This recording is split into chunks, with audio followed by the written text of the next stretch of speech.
sliramu salawase.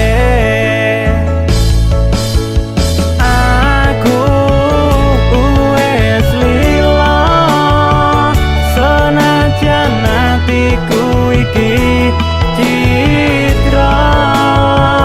Kowe lunga ninggal lorone keronto-ronto, tresnaku marang awamu ora guna. Pangapurane cahayu senajan atiku loro, tresnaku marang sliramu pupusan ning citra. Loro keronto-ronto kowe lunga ning paran kono, aku iso apa is aku mung lalekno. Ilingo kowe mbiyen satresnane setengah mati, korban apa wae wis mesti tak lakoni. Tapi kuwi kabeh to bales gawe larane ngati, aku ora sudi.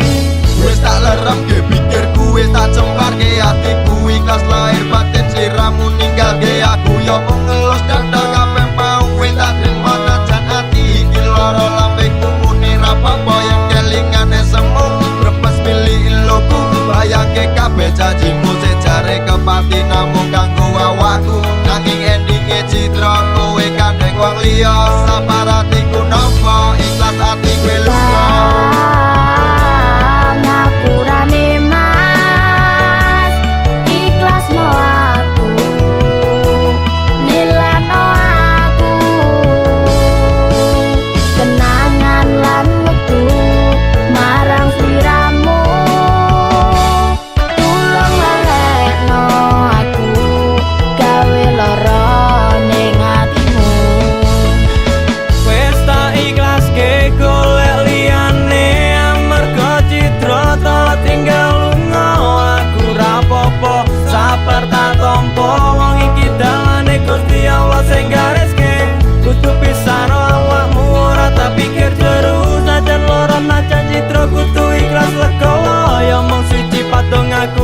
Langgeng lan mulya cukup aku lan atiku sewes mbok gawe lara. Padang sang surya dadi irung peteng dunya, ati loro rasa iki lungset kelingan jaman semono. Aku nyoba sabar, ati nyoba tengkar, nanging kok akhire malah dadine yang biar bubar. Nangis batin iki wis ra ono gunane, kabeh prasetyo nganti ra ono regane. Yen wis dadi dalane aku yo mung iso nampa, tak ikhlaske kabeh mergo iki kersane sing kuwasa. Kowe reti jero ning atiku ngrasake perih, mergo tresno iki anane tulus tanpa pamrih. Mung jenengmu sing tak delehke ana jero ning dada tekane sliramu ngijoli sumpah setyaku nganggo citra.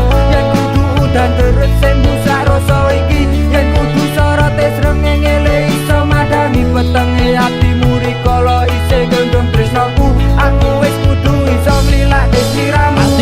Gelaran mergo tak tinggal parah, ya wis piye meneh aku mek iso pasrah. Sanajan awak lutrah atiku lara parah, aku nyoba ikhlas tresnamu wis ilang bablas.